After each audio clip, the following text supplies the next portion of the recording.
ഈ റോഡ് ഷോയിലോ പ്രകടനത്തിലോ വനിതാ ലീഗിന്റെ പ്രവർത്തകന്മാർ പങ്കെടുക്കേണ്ടതില്ല.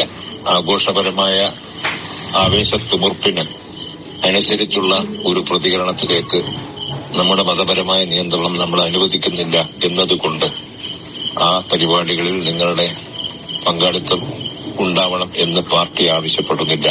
കൂത്തുപറമ്പ് മണ്ഡലം മുസ്ലിം ലീഗ് ജനറൽ സെക്രട്ടറി ഷാഹുൽ ഹമീദിന്റേതാണ് ശബ്ദ സന്ദേശം. വടകരയിലെ വിജയാഘോഷത്തിൽ വനിതാ ലീഗ് പ്രവർത്തകർ സജീവമായി രംഗത്തുണ്ടായിരുന്നു. പിന്നാലെയാണ് ഇന്ന് നടക്കുന്ന പാനൂരിലെ റോഡ് ഷോയിൽ വിലക്കേർപ്പെടുത്തിയത്. ഷാഹുൽ ഹമീദിന്റേത് പാർട്ടി നിലപാടാണെന്ന് ലീഗ് കണ്ണൂർ ജില്ലാ നേതൃത്വവും വ്യക്തമാക്കി. ജെൻഡർ ന്യൂട്രാലിറ്റിയുടെ വിഷയങ്ങളൊക്കെ പറയുമ്പോഴും സ്ത്രീകൾ, എല്ലാ വിഭാഗം സ്ത്രീകളും അവർ പൊതുസമൂഹത്തിൽ അവർ സ്വയം നിർണ്ണയിക്കുന്ന ചില പരിധികളുണ്ട്.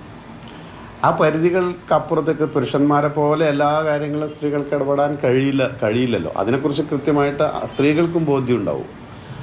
അപ്പം പ്രത്യേകിച്ച് വലിയൊരു ആഹ്ലാദ പ്രകടനങ്ങളൊക്കെ നടക്കുമ്പോൾ അതിൽ വല്ലാതെ ഇടകലർന്ന് വല്ലാതെ ഒരു ആവേശം പ്രകടിപ്പിക്കുന്ന ഒരു രീതി അനഭിലഷണീയമല്ല എന്നുള്ളത് അവരെ ഓർമ്മിപ്പിച്ചു എന്ന് മാത്രമേ ഉള്ളൂ.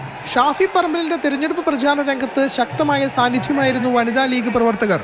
കെ ശൈലജയ്ക്ക് കിട്ടുമെന്ന് കരുതിയ സ്ത്രീ വോട്ടുകൾ ഷാഫിയിലേക്ക് എത്തിച്ചതിലും വനിതാ പ്രവർത്തകരുടെ പങ്ക് വലുതാണ്. റോഡ് ഷോയിൽ വിലക്കേർപ്പെടുത്തിയ ലീഗ് നിലപാടിനോട് പ്രതികരിക്കാൻ കോൺഗ്രസ് നേതൃത്വം തയ്യാറായില്ല.